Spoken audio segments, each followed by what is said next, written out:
अभी मैं आपको और उदाहरण देके समझाऊंगा। आपको समर्पित होना है। सब निकाल लें वचन, नीति वचन की पुस्तक 3 अध्याय और इसका 9 पद।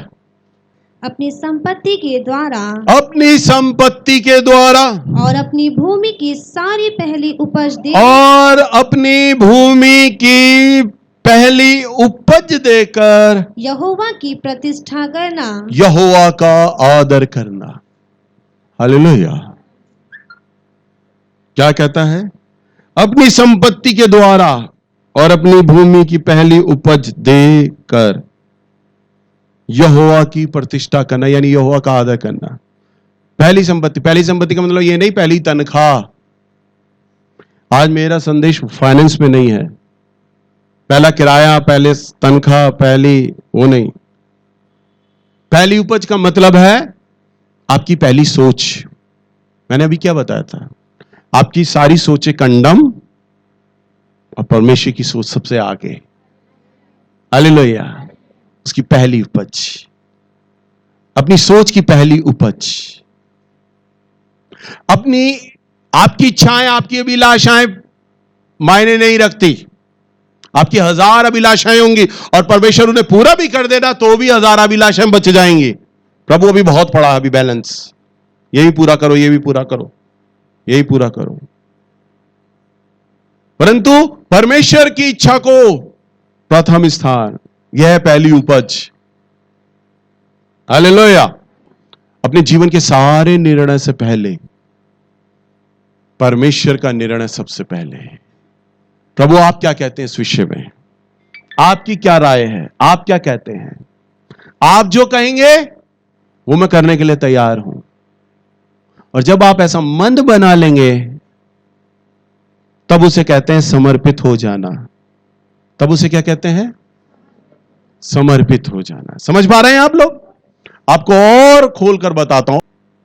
कई सालों बाद तो नौकरी लगती है, और नौकरी लगती है तो परिवार का बजट तैयार हो जाता है। 10,000 आएंगे घर में, बेटी की तनख्वाह आएगी, हम ये करेंगे, बनिए का फलाने का दे देंगे, फलाने का निपटा देंगे, फलाने का देंगे, फलाने का। लड़की भी सपने बुनने लगती है, अब तनख्वाह मिलेगी, मैं ये सूट लूंगी, ये पैंट कोट लूंगी, ये सब लूंगी। परंतु प्रभु कहते हैं बेटा ये सारी इच्छाएं छोड़ दो, बनिए का उधार छोड़ दो, फलाने के कर्जा छोड़ दो, सूट लाना बंद कर दो, परंतु पहली तनख्वाह तो तुम मुझे दे दो। हालेलुया। उसे आपके पैसे से प्यार नहीं है, परंतु वो ये देखना चाहता है कि तुम्हारे बनिए के कर्जे से ऊपर मैं हूं, तुम्हारी गरीबी से ऊपर क्या मैं हूं, तुम्हारी जरूरतों से ऊपर क्या मैं हूं, तुम्हारे महंगे सूटों से क्या ऊपर मैं हूं। वो ये देखना चाहता है बस। सोना है चांदी देख के क्या हम उसे अमीर बनाएंगे? कई बार तो मुझे शैतान की मूर्खता पे हंसी आती है। प्रभु यीशु मसीह को कहता है यदि तू मेरे आगे दंडवत करे तो मैं सारा राज, सारा वैभव तुझे दे दूंगा। मुझे तो देखकर उसकी मूर्खता पे हंसी आती है। बेवकूफ आदमी मेरे परमेश्वर से कह रहा है कि मैं सारा धन दे दूंगा, और मेरा परमेश्वर कहता है ये सारा सोना और चांदी तो मेरा है, मैं जिसे चाहूं उसे दे दूं। यीशु मसीह का सारा वैभव, सारा सोना चांदी है, और शैतान उसे भरमाता है कि मैं तुझे दे सकता हूं। उसका तो कुछ भी नहीं है। हालेलुया, बोले आमीन। हमारा परमेश्वर इतना धनी है। आप क्या दोगे? अपना दशमांश देके उसे धनी बनाओगे? अपनी पहली उपज देखकर धनी बनाओगे? वो तो आपका दिल देखना चाहता है। जैसे अब्राहम का उसने मन देख लिया, इसका इकलौता पुत्र था, यानी पहली उपज, इसने तो वो भी ना रख छोड़ा। 100 साल के बाद हुआ था, इसे आशा भी नहीं थी अब कौन सी संतान होगी, परंतु इसने तो वो भी दे डाला मुझे। कितना प्यार करता है ये। इसे कहते हैं समर्पित हो जाना। हालेलुया। समझ पा रहे हैं आप? क्या कहते हैं इसे? समर्पित। जब ऐसी भावना आपके मन में उमड़ने लगे,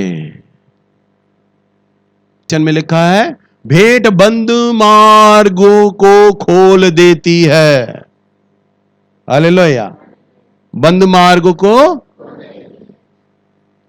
आज जितने भी आप लोग हैं ना, यहां पे जितने भी लोग, अपने मन को चेक करना। मेरा फाइनेंस का वचन नहीं, परंतु मैं एक चीज सिखाने का प्रयास कर रहा हूं।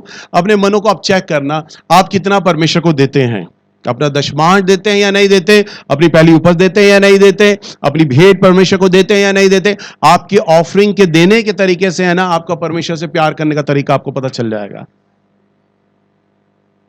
पौलुस ने तिमोथी की पुस्तक में लिखता है, सो हे मेरे भाइयों, तुमने प्रेम, परमेश्वर के प्रेम में इतना होकर मुझे इतना दिया कि कंगालपन को भी ओढ़ लिया। तिमोथी की कलीसिया पौलुस को इतना देने लग गई कि कर्ज में आ गई, कर्जे में आ गए और इतना देने लग गए, यानी परमेश्वर के प्यार से इतना भर चुके थे वो। हालेलुया। जब आप परमेश्वर के प्यार से भर जाओगे ना, तब आप अकाउंट नहीं रखोगे। हम दशमान दे रहे हैं, 20 दे रहे हैं, 30 दे रहे हैं या 100 दे रहे हैं, गिनोगे नहीं हम कितना दे रहे हैं, आप कर्ज में आओगे। ये 100% भी बहुत कम दे रहे हैं, हमें तो 200% देना चाहिए, हमें तो 400% देना चाहिए। अब हम इसके लिए कर्ज उठाएंगे और कर्ज उठाएंगे, सोना चांदी बेच देंगे, जमीनें बेच देंगे और हम दे देंगे। और ये बातें पौलुस के पास पहुंची और पौलुस ने कहा, तुमने इतना उदारता से दे दिया कि कंगालपन को भी ओढ़ लिया तुमने। तो वचन में लिखा है, पहली सदी की कलीसिया एक मन, एक प्रेम, एक साझे की थी और सब कुछ वो बेच कर प्रेरितों के चरणों में रख दिया करते थे। और वचन में लिखा, और तो भी उनमें कोई गरीब ना था। बताओ, प्रॉपर्टियां बेच रहे हैं, सामान बेच रहे हैं और फिर भी गरीब नहीं है ना? कितनी अद्भुत बात। क्योंकि परमेश्वर यही सिखाना चाहते हैं, तुम्हारी तनख्वाह, तुम्हारा किराया, तुम्हारी कमीशन, तुम्हारी नौकरी, तुम्हारा बिजनेस, तुम्हारी योग्यता, तुम्हारी पढ़ाई लिखाई तुम्हारा स्रोत नहीं है, तुम्हारा प्रोवाइडर नहीं है। तुम्हारा प्रोवाइडर तो मैं हूं। हालेलुया।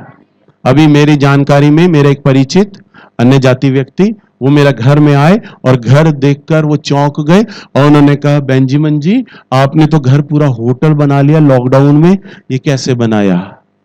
मैंने कहा, बैठो, मैं तुम्हें बताता हूं जीवित परमेश्वर की गवाही। हालेलुया।